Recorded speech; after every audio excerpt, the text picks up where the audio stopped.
Amazing psychological fact. হ্যাঁ, আমি তোমাদের আজকে কিছু সাইকোলজিক্যাল ফ্যাক্ট বলবো, যে সাইকোলজিক্যাল ফ্যাক্ট হয়তো তোমরা অনেকেই জানো না, বা কেউ কেউ হয়তো জানো। যে জানো না আমাকে কিন্তু কমেন্টে জানাবে যে সেটা শুনে তোমার কেমন লাগলো। তো চলো, অতিরিক্ত কথা না বাড়িয়ে আমরা সোজা সাইকোলজিক্যাল ফ্যাক্টসগুলো শুনে নিই।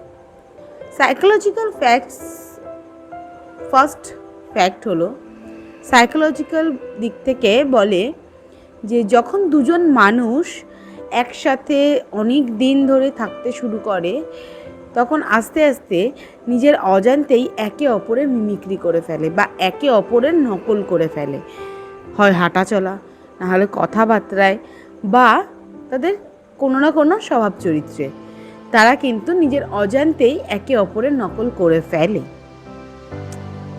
নাম্বার 2, সাইকোলজি বলে যখন কোনো মানুষ প্রেমে পড়ে বা প্রেমে থাকে, তখন সবথেকে বেশি ক্রিয়েটিভ আইডিয়াগুলো তার মাথায় বেশি আসে।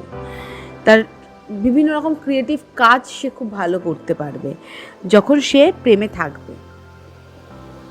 নাম্বার 3, আমরা সবাই বলি মন থেকে ভালোবাসে, মন ভাঙে, মন এই করে, মন ওই করে, মন থেকে প্রেমে পড়েছে। সাইকোলজির মতে মন কিচ্ছু না, প্রেমে পড়ে তোমারই প্রেম, মনে থাকা তোমার প্রেমটাই কিন্তু প্রেমে পড়ে। হ্যাঁ, এটাই সত্যি। তোমার মনে থাকা সেই প্রেমটাই কিন্তু প্রেমে পড়ে। মন শুধু প্রেমে পড়া, মন শুধু কষ্ট পাওয়া নয়, মনের কাজ তার ভেতরে থাকা যে অনুভূতিগুলো রয়েছে সেগুলোকে প্রকাশ করা। তো মনের ভিতরে থাকা প্রেমটাই কিন্তু প্রেমকে প্রকাশ করে। নাম্বার 4, যাদের মধ্যে সাইকোলজিক্যাল ফ্যাক্ট বলে, আমাদের মধ্যে অনেকেরই, আমরা আমাদের আশেপাশে অনেককেই দেখেছি দিন রাত ঝগড়া করছে, কোনো কারণ নেই, অকারণ নেই, দিন রাত ঝগড়া করছে, খালি এ ওকে উল্টোপাল্টা কথা বলছে, ও ওকে উল্টোপাল্টা কথা বলছে, কিন্তু দিন শেষে হয়তো সেই আবার মিলে যাচ্ছে। এরকম আমরা বহু মানুষ দেখেছি। সাইকোলজি বলে যারা সব থেকে বেশি ঝগড়া করে তাদের প্রেমের গভীরতা ততটাই বেশি, অনেক বেশি হয়। তো যদি এখন দেখো আশেপাশে কেউ ভীষণ ঝগড়া করছে, তাকে গিয়ে টিপসটা দিয়ে দিও যে সাইকোলজি কিন্তু বলে যারা এত বেশি ঝগড়া করে তারা সব থেকে, তাদের প্রেমের গভীরতা সব থেকে বেশি। এবার ধরো কেউ ইচ্ছেকৃত প্রেমে না পড়ে ঝগড়া করছে, তোমার এই টিপসটা শুনে সে আর প্রেমে পড়ার কথা ভাববেই না।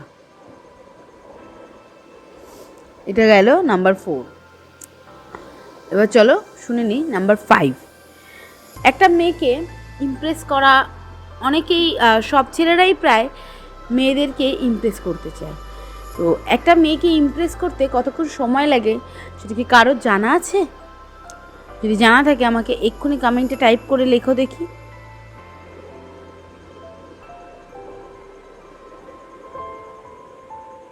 হলো? তো জানি না কে ঠিক লিখেছো কে ভুল লিখেছো, তবে এটা সত্যি যে একটা মেয়ে ইমপ্রেস করতে গেলে একটা মেয়েকে মাত্র 4 মিনিট সময় লাগে, মাত্র 4 মিনিট।